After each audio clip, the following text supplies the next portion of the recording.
بسم اللہ الرحمن الرحیم۔ السلام علیکم۔ امید ہے کہ آپ سب خیر خیریت سے ہوں گے۔ مور جتنا اب خوبصورت ہے، اس سے کہیں زیادہ جنت میں خوبصورت تھا۔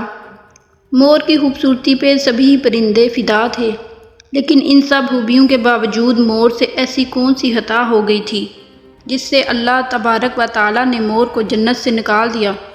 اللہ تبارک و تعالیٰ نے جب حضرت آدم علیہ السلام اور اماں حوا کو پیدا فرمایا، اس کے بعد ان کو جنت میں بھیج دیا۔ وہ دونوں جنت میں بہت ہی پرسکون رہتے تھے، بہت ہی لذیذ میوے پھل کھایا کرتے تھے، لیکن ایک اناج جس کو کھانے سے اللہ پاک نے انہیں منع فرمایا، اور وہ اناج گندم تھا۔ چونکہ شیطان حضرت آدم علیہ السلام کی وجہ سے ہی جنت سے نکالا جا چکا تھا، اسی وجہ سے شیطان کی حضرت آدم علیہ السلام سے دشمنی ہو گئی تھی۔ شیطان یہ چاہتا تھا کہ وہ کسی بھی طرح حضرت آدم علیہ السلام کو جنت سے نکال دے اور ساتھ میں اماں حوا کو بھی جنت سے نکال دے۔ جب شیطان کو یہ خبر ہوئی کہ حضرت آدم علیہ السلام کو تمام میوے کھانے کی اجازت ہے لیکن گندم کھانے کی اجازت نہیں ہے، تو شیطان انتقام کی آگ دل میں لیے جنت کے دروازے کے پاس بیٹھ گیا اور 300 سال تک وہیں پر بیٹھا رہا کہ کوئی جنت کے دروازے سے باہر آئے اور شیطان اس سے بات کر سکے۔ ایک دن اچانک سے مور جنت سے باہر آ گیا۔ شیطان اس کو دیکھتے ہی بہت خوش ہو گیا۔ شیطان نے پوچھا، اے خوبصورت پرندے، تم کون ہو؟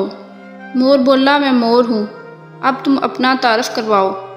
شیطان نے جواب دیا کہ میں عالم کروبیہ کا ایک فرشتہ ہوں، میں اللہ پاک کی عبادت سے ایک پل بھی غافل نہیں ہوں، میں چاہتا ہوں کہ میں جنت میں جاؤں، وہاں کی نعمتوں کا اپنی آنکھوں سے مشاہدہ کروں۔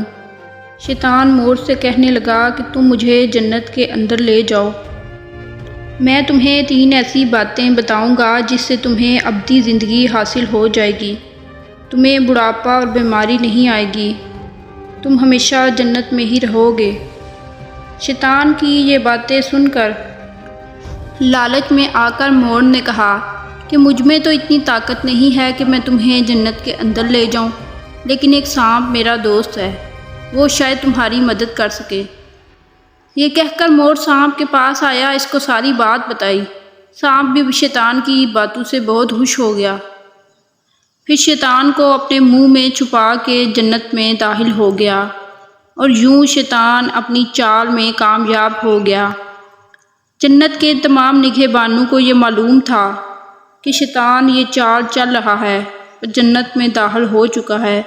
فرشتے شیطان کو جنت سے نکالنے لگے، تب ہی اللہ پاک کا حکم ہوا کہ اس کو ابھی تک جنت میں ہی رہنے دیا جائے۔ وہ فرشتے اللہ تبارک و تعالیٰ کے حکم سے رک گئے۔ شاید حضرت آدم علیہ السلام کا امتحان تھا۔ شیطان حضرت آدم علیہ السلام کے پاس آیا اور اماں حوا کے پاس جا کر اپنی محبت کا اظہار کرنے لگا۔ وہ دونوں ہی شیطان کو پہچان نہ سکے، کیونکہ ماضی کے مقابلے میں شیطان کی شکل تبدیل ہو چکی تھی۔ شیطان کہنے لگا کہ میں چاہتا ہوں کہ آپ دونوں ہمیشہ جنت میں اسی طرح زندگی گزاریں، ہمیشہ خوش رہیں۔ حضرت آدم علیہ السلام اس کی بات بہت غور سے سننے لگے۔ شیطان نے کہا، اگر آپ میری بات مان جائیں تو آپ کو جنت کی اور بھی تمام سہولتیں ملیں گی۔ حضرت آدم علیہ السلام شیطان کے بہکاوے میں آ کر کہنے لگے کہ یہ کس طرح ممکن ہے؟ شیطان کہنے لگا، ایک گندم کا دانہ اگر آپ دونوں چکھ لیں تو آپ کو ابدی حیات حاصل ہو جائے گی اور آپ جنت میں ہی رہیں گے۔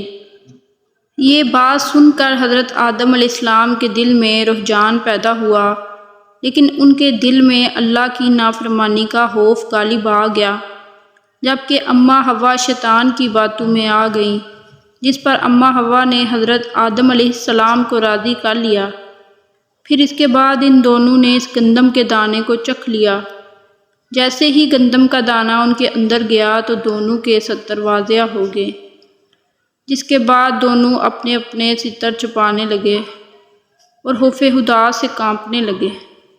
اسی دوران اللہ تبارک و تعالیٰ نے فرشتوں کو یہ حکم دیا کہ حضرت آدم علیہ السلام اور اماں حوا دونوں کو زمین پر اتار دو۔ حضرت آدم علیہ السلام کو سری لنکا کے قریب نیچے زمین پہ بھیج دیا، جبکہ اماں حوا کو جدہ کی سرزمین پر اتارا گیا۔ جن خوبصورت پیروں سے چل کر مور شیطان کو جنت کے اندر لے کر آیا تھا، وہی خوبصورت پاؤں اللہ پاک نے مور سے لے لیے۔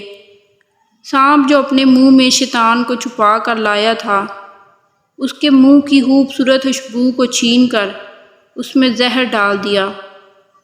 پھر مور کے ساتھ ساتھ سانپ کو بھی جنت سے نکال دیا گیا۔